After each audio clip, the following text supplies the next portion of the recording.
All rise. Veuillez vous lever.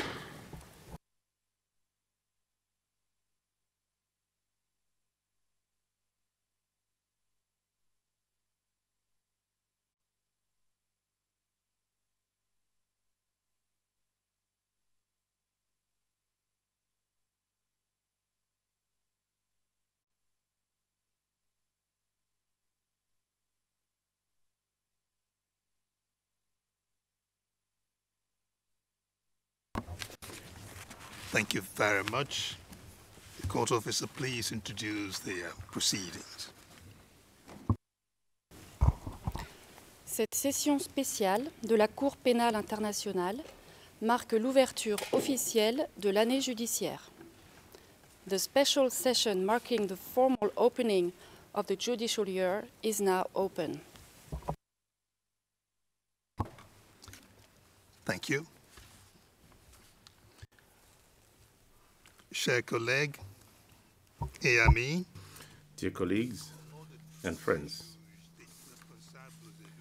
on behalf of all the judges and officials of the court and staff, I welcome you to this official solemn ceremony formally marking the opening of the judicial year 2019 of the International Criminal Court. And I thank you for accepting to be here with us. Transition from one calendar year to another does not change the mandate of the International Criminal Court. Regular occasion for periodic reflections so that we may, among other things, recall the responsibility that we bear, restate our commitment to the mission we have, and renew and reset the vigor and the clarity of vision with which we approach both our responsibility and our mission. A key aspect of that clarity of vision often requires specific focus on the role of the court and of the various operators whose role or roles assist the court to fulfill its mission and responsibility. For the ICC, this requires clarity of vision as regards the mandate of the court as stated or reasonably implied in the various provisions of the Rome Statute. Although that goes without saying, it is also true that the truism can be understated. Allow me here to focus today on the overarching and defining mandate of the court expressed in both explicit terms and reasonable implication. That defining and overarching mandate is accountability. But what does accountability really mean? Some may say that it simply means that a person must be punished for a crime that he or she commits. That would be true, of course, but the simplicity of that proposition often does not tell the whole story of the meaning of accountability. In its fuller import, accountability means, first and foremost, an assurance that no one is above the law. It means primarily that everyone, regardless of their station in life, must answer to the law. This may sound prosaic or trite at times, but is it really so? We only need to consider that not so long ago, there was no permanent global mechanism at the international level through which individuals could have been compelled to answer to the whole world for their actions, when it was entirely impermissible to ask them such questions of accountability at home, because they were to all intents and purposes above the law. To a large part of humanity, beyond the ratification frontiers of the Rome Statute, that still remains a matter of rueful reality. Against that background, then, the dispensation of accountability presents the counter-norm which requires everyone, regardless of station or stature, to answer questions in the manner of reasonably founded allegations of wrongdoing made against them. And the exercise engages the due process of transparent and fair trial. In that exercise of accountability, all the various operators present and represented in this courtroom have their respective roles to play. Here I particularly acknowledge the presence of the prosecutor and the president of the International Criminal Court Bar Association, who represent both the counsel for the defense as well as those who appear for the victims. The prosecutor has an important role in the process. She kicks off the process by asking those questions of accountability that must be answered. The defense counsel have an equally important role. They assist the suspects and the accused in providing full answer and defense to the questions of accountability that the prosecutor asks, by making sure that questions asked are asked in a manner that is both fair and consistent with the law. Counsel for victims also play an important role in ensuring that the views and concerns, and above all, the interests of the victims are never overlooked. And last but not least, the judges have their own roles to play as independent and impartial arbiters. They decide whether the defense has satisfactorily answered the questions that the prosecutor asked. And here it is important to stress a few things. First, in the judicial process of accountability, the Rome Statute does not require the questions of the prosecutor to be given greater weight than the answers of the defense. Second, the Rome Statute does not require any particular outcome as a consequence of the judicial process at the ICC. The outcome must follow the process of the law. And here, the pivotal question is whether the evidence shows that the accused person was proven guilty beyond a reasonable doubt.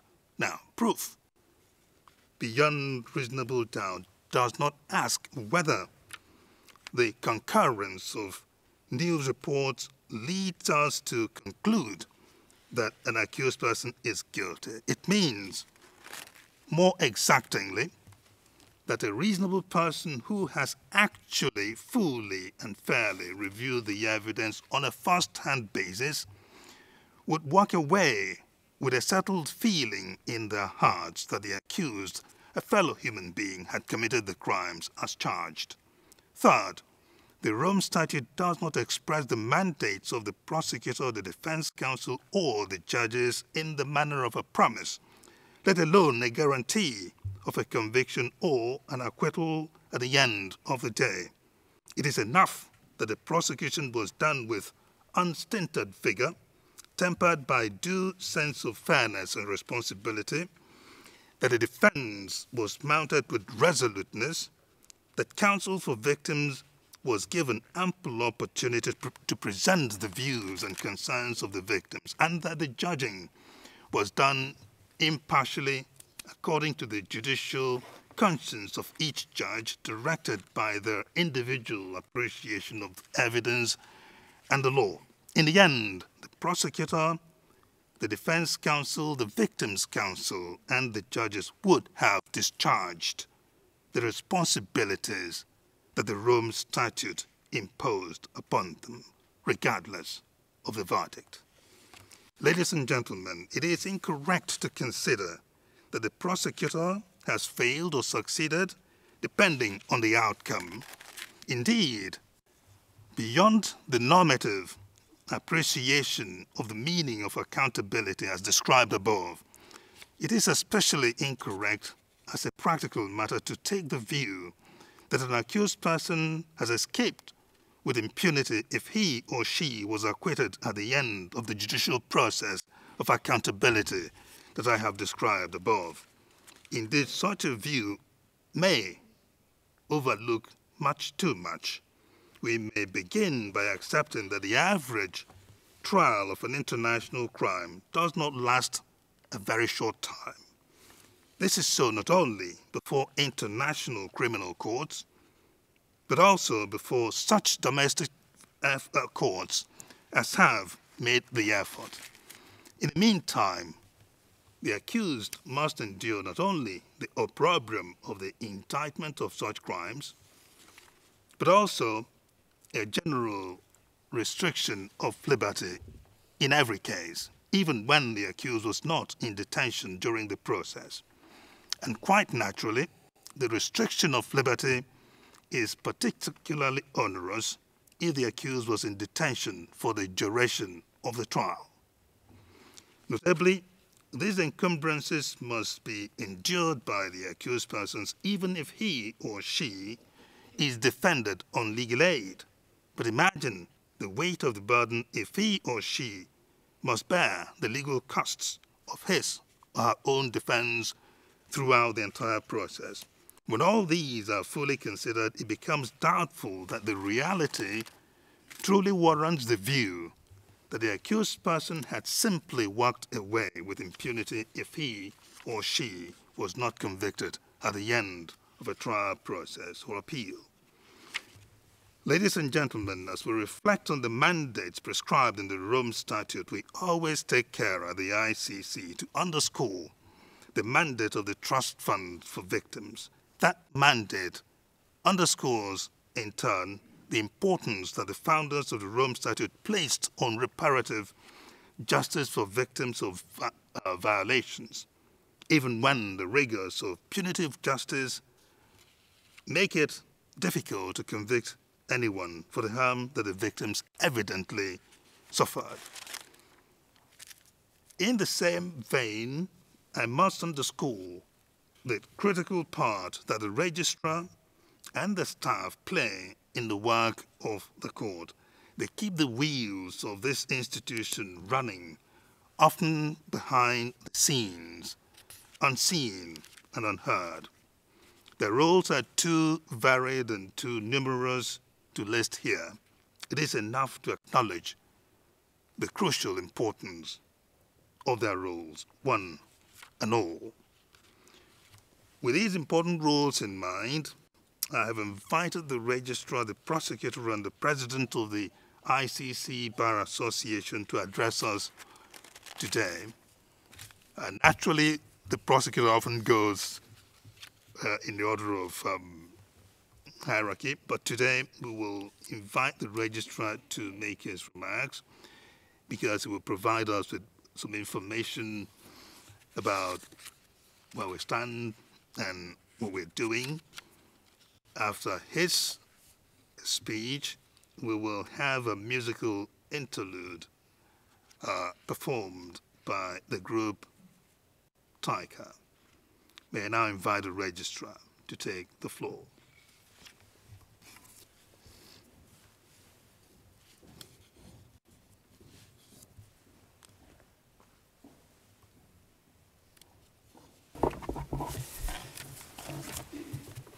Mr. President, Your Honours, Madam Prosecutor, Mr. President of the Bar, Your Excellencies, distinguished guests, ladies and gentlemen, it is a great honour to address you today on the opening of the 2019 judicial year. In the course of 2019, the Registry will provide support to the Court in judicial proceedings in 11 situations, including 2 confirmation hearings at the pre-trial stage, and we anticipate the surrender of another suspect very shortly. 2 cases at the trial stage, reparations hearings where we will also work in partnership with the Trust Fund for Victims to ensure they can carry out their vital role. And we will also support a number of cases before the Appeals Chamber which address important issues, including the relationship between the court and its states parties. As you have arrived at the court today, you have met many representatives of the registry. The security staff who met you as you arrive and guarantee our safety. The staff who met you and escorted you to the places you now occupy. The staff in this chamber who ensure these proceedings run smoothly.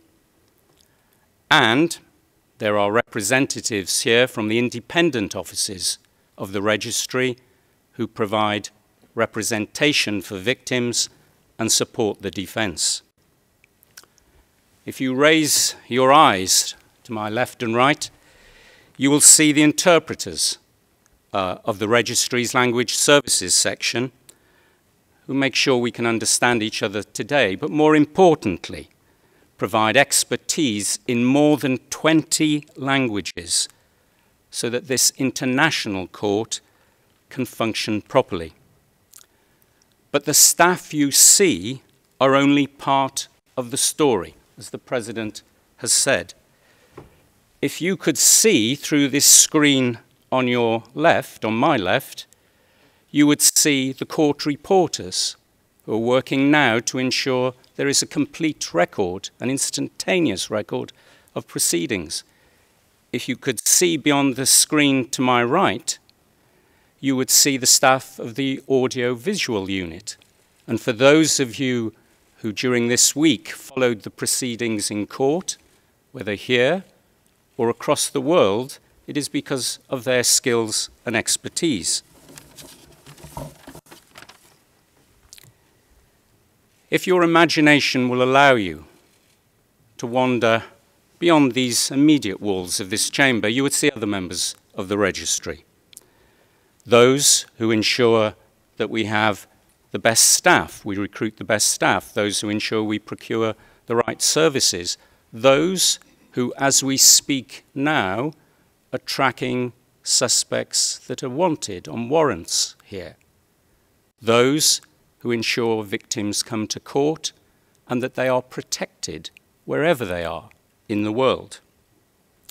But if you would allow your imagination to really be set free and cross the seas beyond the Netherlands, you would see our staff in the field offices, in Georgia, in Côte d'Ivoire, in Mali, in the DRC, in the Central African Republic, and in Uganda, who, as we speak now, are working tirelessly with affected communities, with victims and witnesses, with our states who provide us the cooperation we need. Because of the vital work the registry undertakes, we who work in the registry are acutely conscious that what we do as individuals makes a difference. And therefore we must be diligent, give of our best, treat everyone with respect, and continuously improve. And we in the registry are also very much aware that it is a great privilege to work here and help the court fulfill its vital mandate. That mission is only possible because of the support of the states parties, many of whom are represented here today. They provide us with our financial resources, they provide us with the great people who work in this court, they provide the cooperation that is the lifeblood of the court, and they also sustain us in good times and when times become more challenging. And we are determined that in 2019, we in the registry will continue to demonstrate the value of the investment that the citizens of the states parties have made in the court and in the vital cause of international criminal justice. Thank you, Mr. President. Thank you very much, Mr. Registrar. Now, we will invite the group Tiger to enter the courtroom.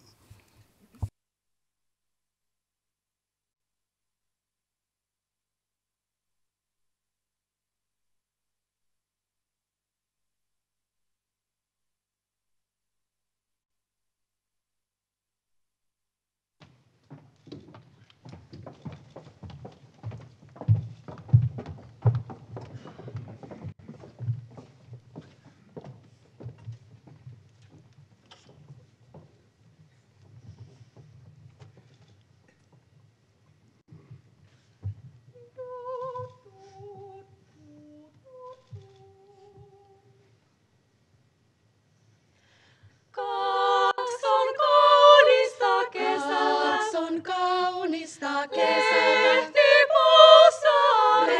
pussa ruomassa. Minä kolmas, minä lehti, minä kukka, minä heinä. Panen huolikana, hyvä heinä heilumahan, hyvä kukka kuulumahan, lemmenlehti liehumahan. Kakson kaunista kesää.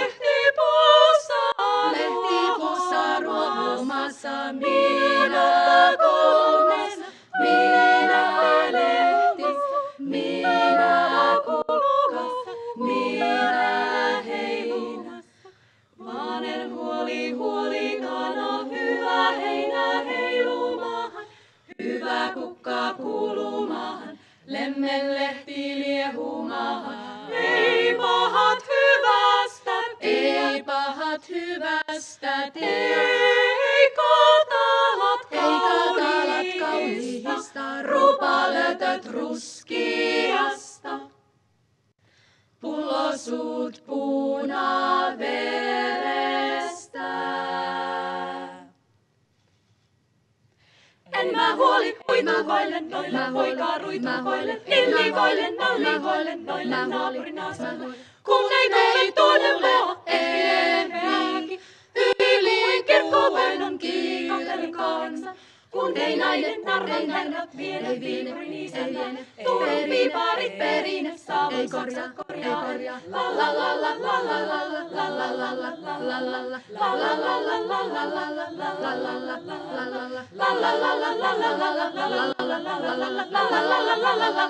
la la la.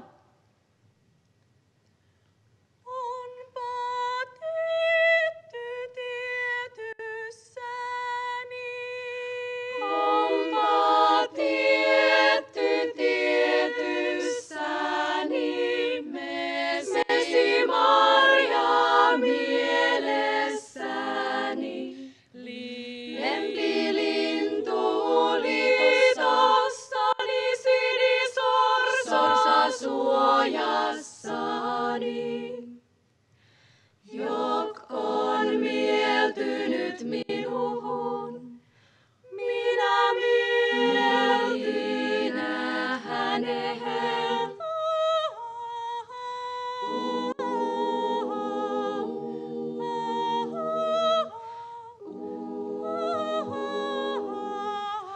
Hänellä on ihanat silmät, minulla sydän suloinen. Ei hän heittänyt minua, eikä yksin jättänyt.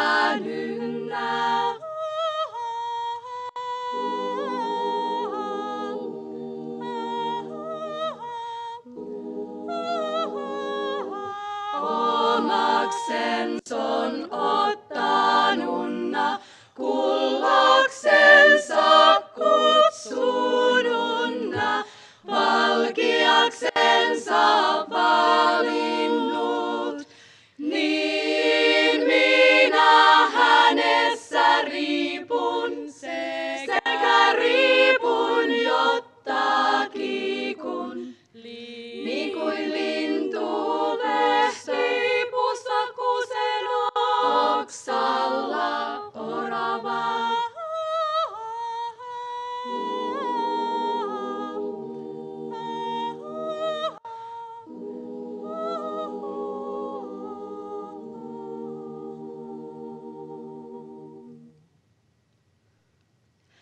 Jospa se joku tulisi, joka mun katalan naisi, sekä kurjan korjoaisi näiltä ovalta ovilta, veräiltä vierahilta, vaikka sataisi saalolle, kuulettaisi korven päähän, panisi pajuille maata.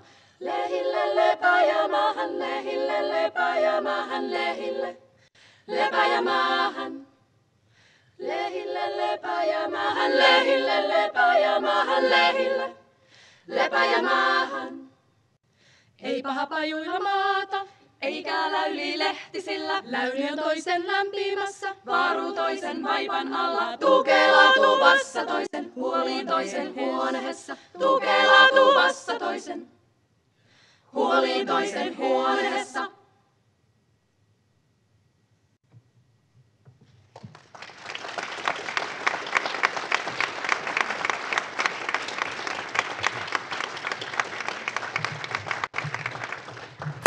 Thank you very much, Taika. I next invite Madam Prosecutor to address us. Prosecutor.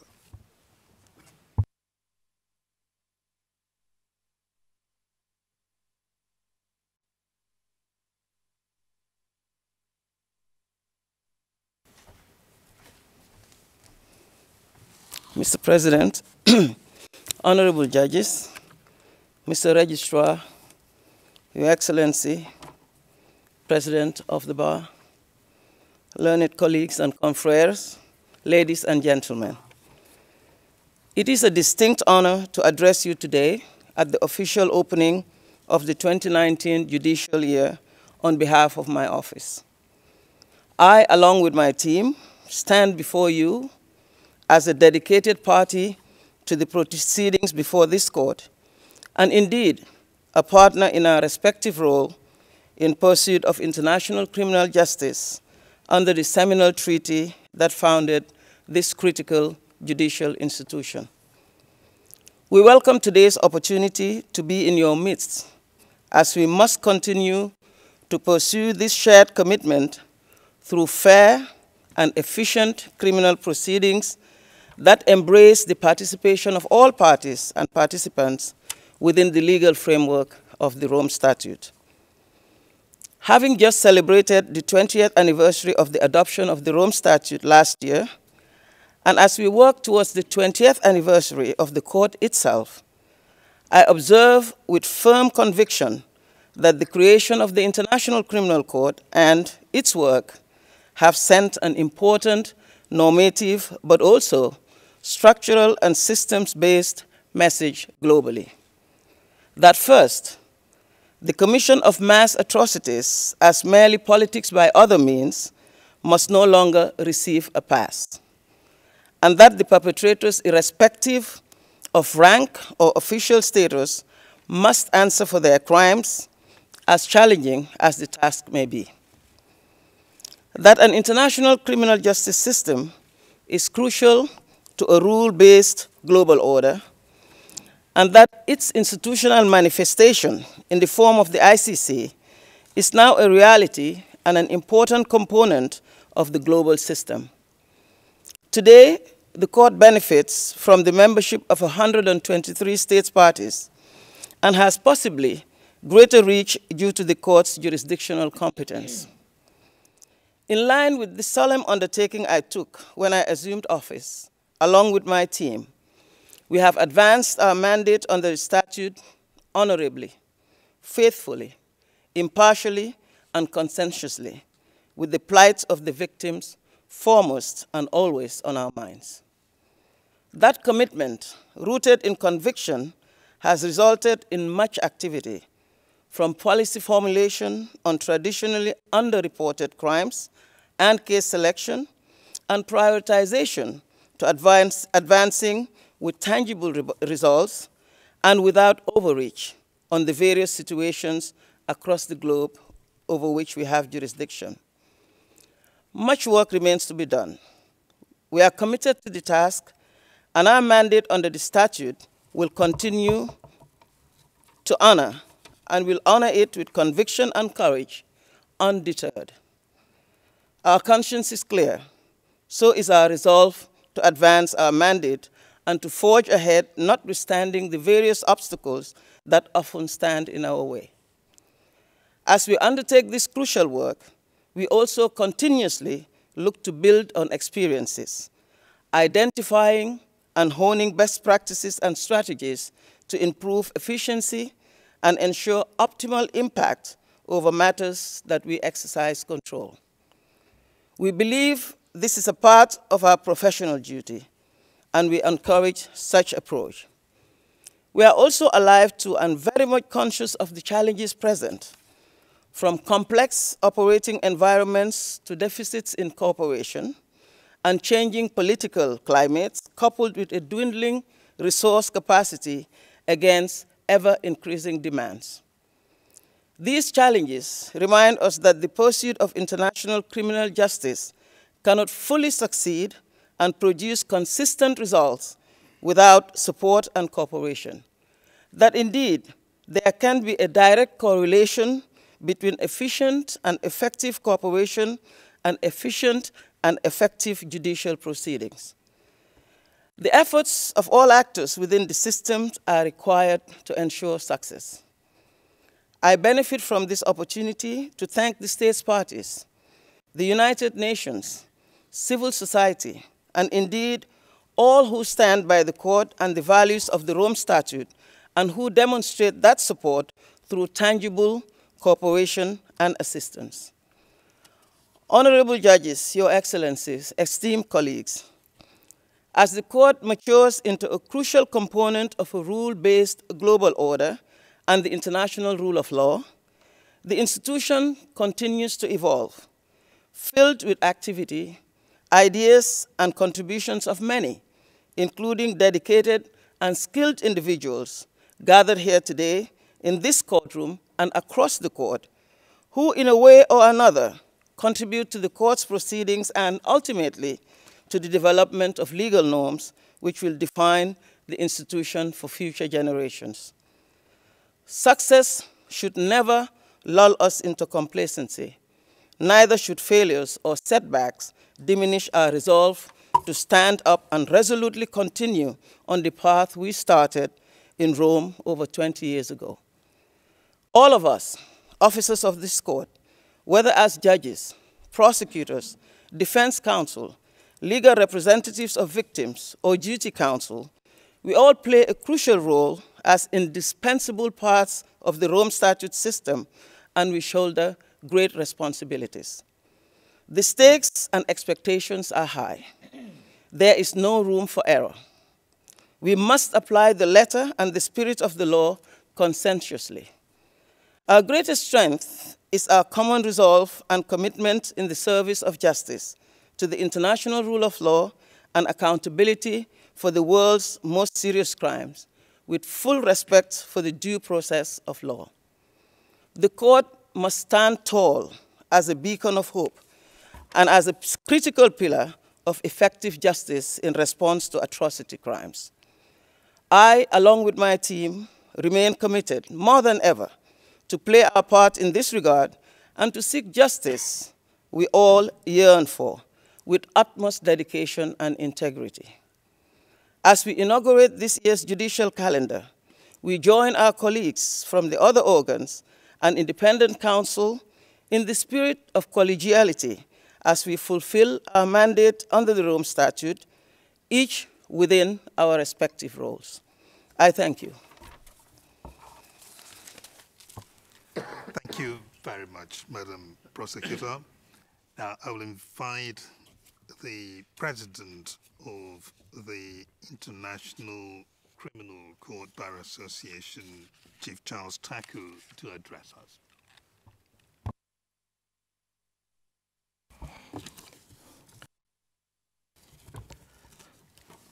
Mr. President, your most distinguished lordships, Madam Prosecutor, Mr. Registrar, Your Excellencies. I'm honored to be here today to represent the members of the International Criminal Court Bar Association in this important occasion of the opening of the judicial year of the International Criminal Court. And would like to thank His Excellency President Chile Ebo Osuji for the privilege to speak at today's special ceremony. Last year was a momentous year marking the 20th anniversary of the Rome Statute. And this year should continue the heightened momentum for international justice. This is an opportunity for the ICCBA to strongly reaffirm our unwavering support for the universal values enshrined in the Rome Statute, including the right to fair and expeditious proceedings. Excellencies, your most distinguished honors, the election of new principals at the presidency of the ICC and the registry last year has reinvigorated the ICC and its mandate, and the ICCBA reiterates its full support of the principals and judiciary of the ICC. The ICCBA occupies an important role, acting as a bridge between victim and defense counsel and their teams and the court. The ICCBA continues to play an instrumental role in building relationships and providing assistance to the organs of the court, and will continue throughout the coming year and beyond. Even as we celebrate the achievement of the ICC, we need to remain mindful and strive to continue improvements and ensure that the ICC continues to uphold the rule of law and the highest standard of justice. While we do not know what lies ahead in the future, we need to keep thinking ahead to strengthen and empower the ICC of tomorrow. As we gather this morning to mark the opening of the judicial year, your most distinguished honors, it is fitting for me to speak about the steps that the ICCBA is taking on some pertinent issues. The association has been actively involved in the current review of the legal aid system.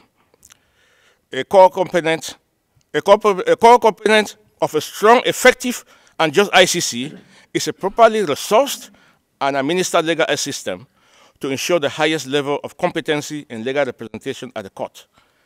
The ICCBA appreciates the effort of the registrar to reform the legal aid system and pledges to continue working with the court in a constructive and diligent manner to develop proposals for properly funded, fair, efficiently administered, and effective legal aid system that is worthy of the high quality of justice demanded by the Rome Statute. The ICCBA has also organized training of members on both substantive and procedural law, and will continue with this throughout this judicial year to ensure the highest levels of competence of counsel. On the critical issues of ethics, professional responsibility, and the right to a safe working environment, the ICCBA has taken strong and clear action. The ICCBA has issued guidance to all victim and defense team members on the obligations under the Code of Professional Conduct and with regard to preventing harassment in the workplace, and we are in the process of establishing a complaint mechanism which we hope will be implemented in the coming months. We welcome collaboration with the other gangs of the ICC on this important initiative throughout the judicial year. The ICCBA is now firmly established as a primary representative body of counsel and support staff before the court. A key objective of the ICCBA is mandatory membership of the association for all its counsel. Mandatory membership would ensure the independence of the ICCBA and its capacity to maintain a high level of professional competence and high ethical standards among counsel and support staff. The ICCBA requests your honors to support this proposal during the judicial year. On behalf of the ICCBA, your distinguished honors, your excellencies, and all of you gathered here today, I wish you all the best for the new judicial year, and the ICCBA looks forward to supporting the ICC throughout the coming year. Thanks, your honors, for listening. Thank you very much, Counsel. I now invite once more Taika for another song.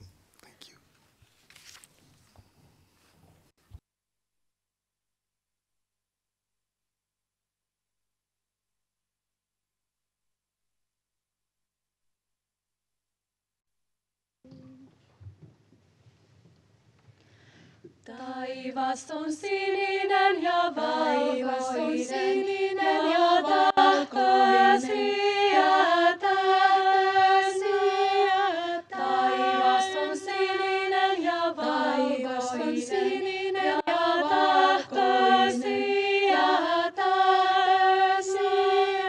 Niin on nuori sinä meri sydämesi ajatuksia niin on nuori sydämeri sydämesi ajatuksia täynnä.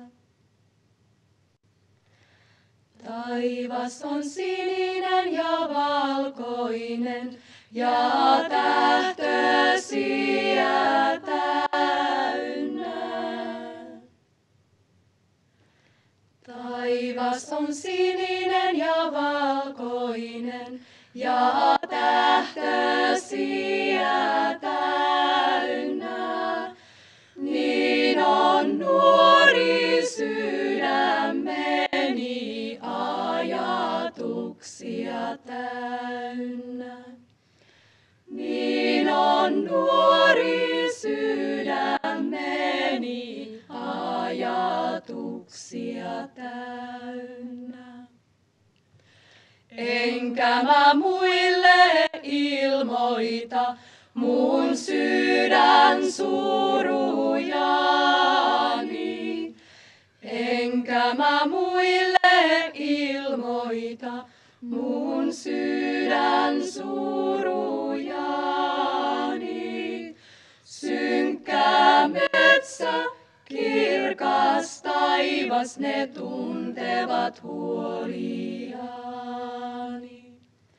Synkkä metsä, kirkas taivas, ne tuntevat huoliani.